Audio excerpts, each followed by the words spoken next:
Et puis l'initiation la plus bizarre que j'ai eue autour de la mort, c'est en 2018. Tout ce que je vais vous dire est vrai et c'est ce que je vais essayer de vous retranscrire le plus justement possible avec des mots parce que vous allez voir, c'est beaucoup de ressenti.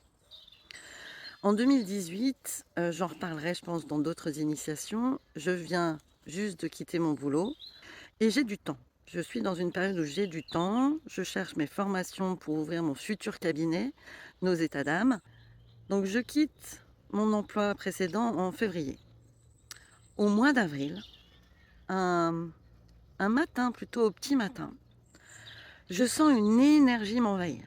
Une énergie qui m'étouffe, je sens comme une peur m'envahir et tout de suite j'ai un réflexe de me relever, de m'asseoir au bord de mon lit et en fait je respire profondément parce que je suis envahie par cette peur. Et cette peur, elle est tellement forte que je n'arrive pas à ouvrir les yeux, ça me coupe le souffle. Et je me dis: «Mais qu'est-ce qui se passe?» Tout de suite, je me dis: «Mais qu'est-ce qui se passe dans mon corps?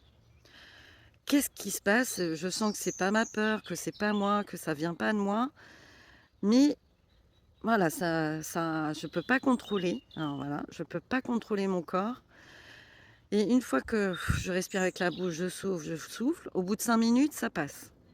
Je dis: «OK, bon, bah, je sais pas ce qui s'est passé. Je sais que ce n'est pas un cauchemar. Ce réveil-là, il se reproduit la nuit d'après et puis la nuit suivante et puis ça commence à augmenter, c'est-à-dire c'est plus un réveil, c'est 2 réveils, 3 réveils».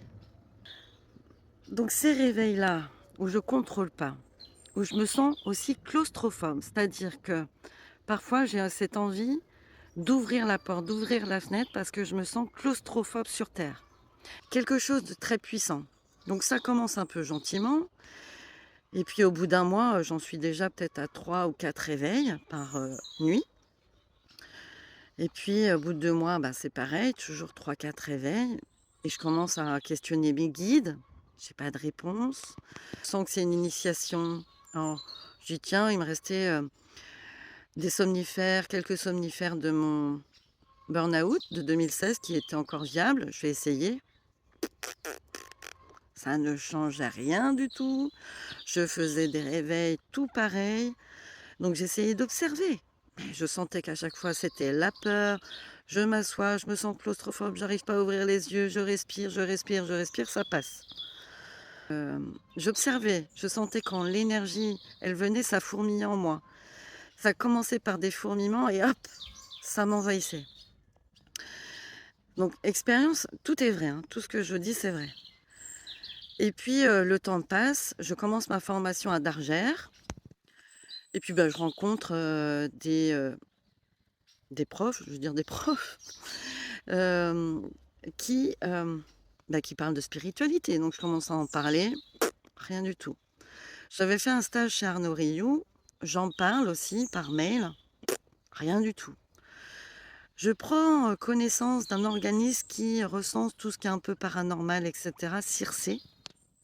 J'envoie un mail, pas de réponse. Ils me Alors ce qui est marrant, c'est qu'ils m'ont répondu, mais après avoir trouvé la solution. Bon bref. Donc je cherche, je supplie mes guides parce que au bout de quelques mois, c'est plus 4 réveils que je fais, c'est 10 réveils. On est au mois de décembre, je sais toujours pas pourquoi je fais ces réveils, je n'ai toujours pas d'initiation et de réponse. Ça m'est arrivé de ressentir ça sur la plage, de commencer à m'endormir, de sentir l'énergie m'envahir et de faire ce réveil.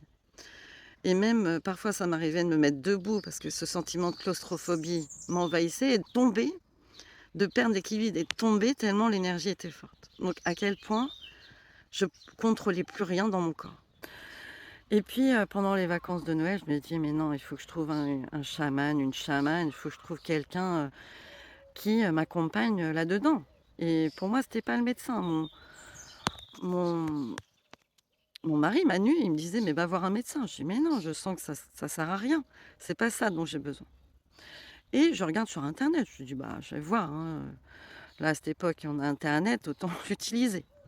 Donc je regarde sur internet et je trouve une chamane à 10 minutes, même pas de chez moi. Le truc incroyable.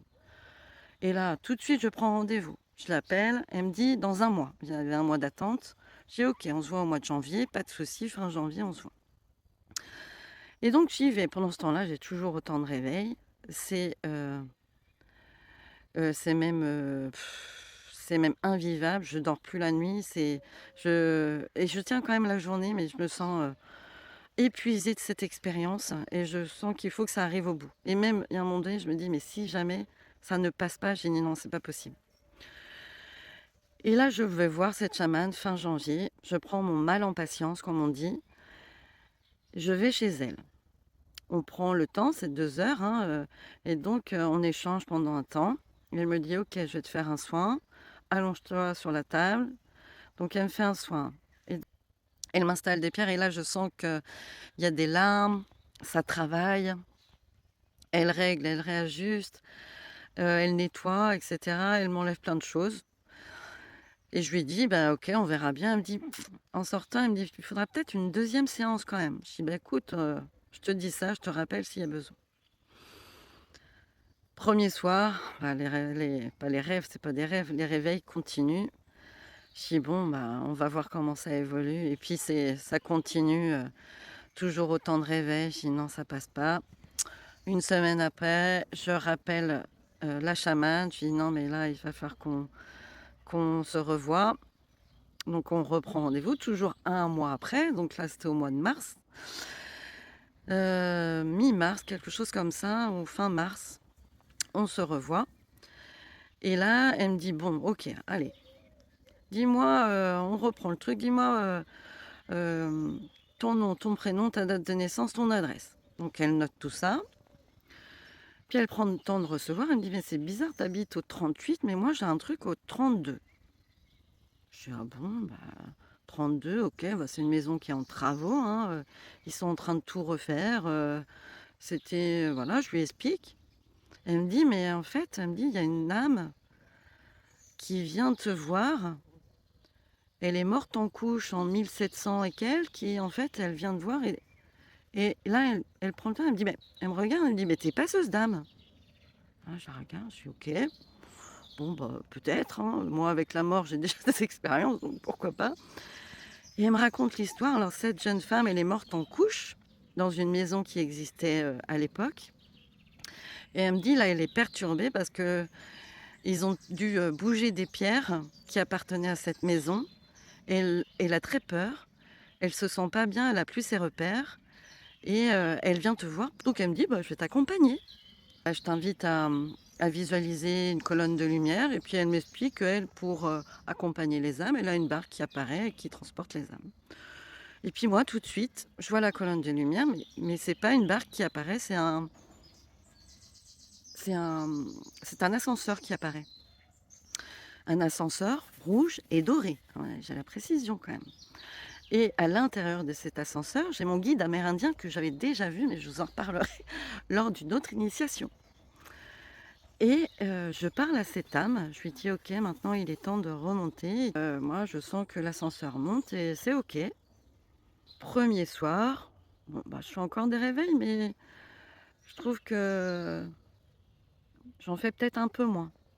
Je sais pas trop, peut-être un en moins. Et puis, je continue à faire ma pratique parce que je sens que, il y a besoin et qu'il y a un code qui s'installe petit à petit naturellement et le code, quand il y a des âmes qui ont besoin d'être, passées, ça me fait clignoter l'œil droit d'ailleurs, c'est celui-là, ça me fait clignoter l'œil droit. Donc j'ai besoin de faire cette pratique de passage d'âme au moins une fois par jour.